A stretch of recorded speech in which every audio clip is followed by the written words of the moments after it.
Okay, so when it came time for the Civil War, the Democratic Party was dominant in the South and supported slavery in new territories, while the Republican Party was dominant in the North and opposed slavery in new territories. Lincoln was a Republican, and he won the election of 1860, so he became president. Lincoln actually campaigned on an anti-slavery platform and was determined to control the spread of slavery. When Lincoln was elected, South Carolina stated that its interests wouldn't be represented in the government and that it would actually secede from the Union. Later on, after South Carolina, Alabama, Florida, Georgia, Louisiana, and Mississippi followed South Carolina's example and formed the Confederate States of America, and they elected Jefferson Davis as their president for the Confederacy. The Confederates took control of all U.S. military locations with the exception of Fort Sumter and Fort Pickens. The Civil War basically began when the Confederates attacked Fort Sumter on April 1861, and as they took over Fort Sumter, Lincoln declared an insurrection in the South, and the Civil War commenced. The Confederacy's military leader was General Robert E. Lee. The Union's military leader was General Ulysses S. Grant. And the Union had a great naval strategy. It wanted to blockade the South so that it would be cut off from supplies. And another Union general, William T. Sherman, actually cut an 8-mile wide path of destruction from Tennessee to the Atlantic Ocean, destroying everything in its path. And General William T. Sherman's this path to destruction is actually called Sherman's March to the Sea. Grant got Lee to surrender at Appomattox on April 1865. Now, the Civil War wasn't fought to free slaves like most people think. It was actually fought to preserve the Union. After 2 years of fighting with the South, Lincoln issued the Emancipation Proclamation, declaring slaves in the South to be free. The Confederates, of course, didn't recognize the Emancipation Proclamation since they didn't consider Lincoln to be their president. Lincoln's proclamation was still influential in strengthening the Union's support for the war and provoking 500,000 slaves in the South to run away from their plantations.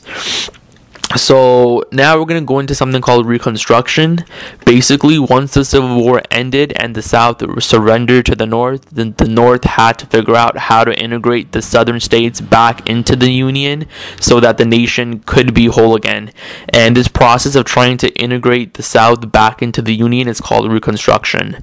Lincoln didn't really want to punish the South too much. He made up something called the 10% plan, which allowed any Southern state to enter the Union again as long as 10% of its voters took a loyalty oath to the Union. Congress at the time was dominated by radical Republicans who thought Lincoln's 10% plan was just too easy and just let the South get off way too easy with his 10% plan. So but eventually Lincoln was assassinated before any of the Reconstruction plans even got on their way. His vice president, Andrew Johnson, took the presidency, and Johnson shared Lincoln's milder plans of Reconstruction, but Johnson wasn't a very good politician. The radical Republicans in Congress basically overpowered Johnson in shaping the Reconstruction policies, and after Johnson vetoed Congress's harsh Reconstruction policies, Congress basically impeached him. Also during the Reconstruction era, the 13th Amendment was passed, which prohibited slavery, and after the 13th Amendment was passed, Southerners established black codes which restricted blacks from many rights of citizenship. Then later on, the 14th and 15th Amendments were passed as a response to the black codes. They granted black suffrage, the right to vote, and they also made them citizens. As a response to the 14th and 15th Amendments, Southerners made the Ku Klux Klan, the KKK, which was basically a group that hates and demeans black people, and they're still in existence today.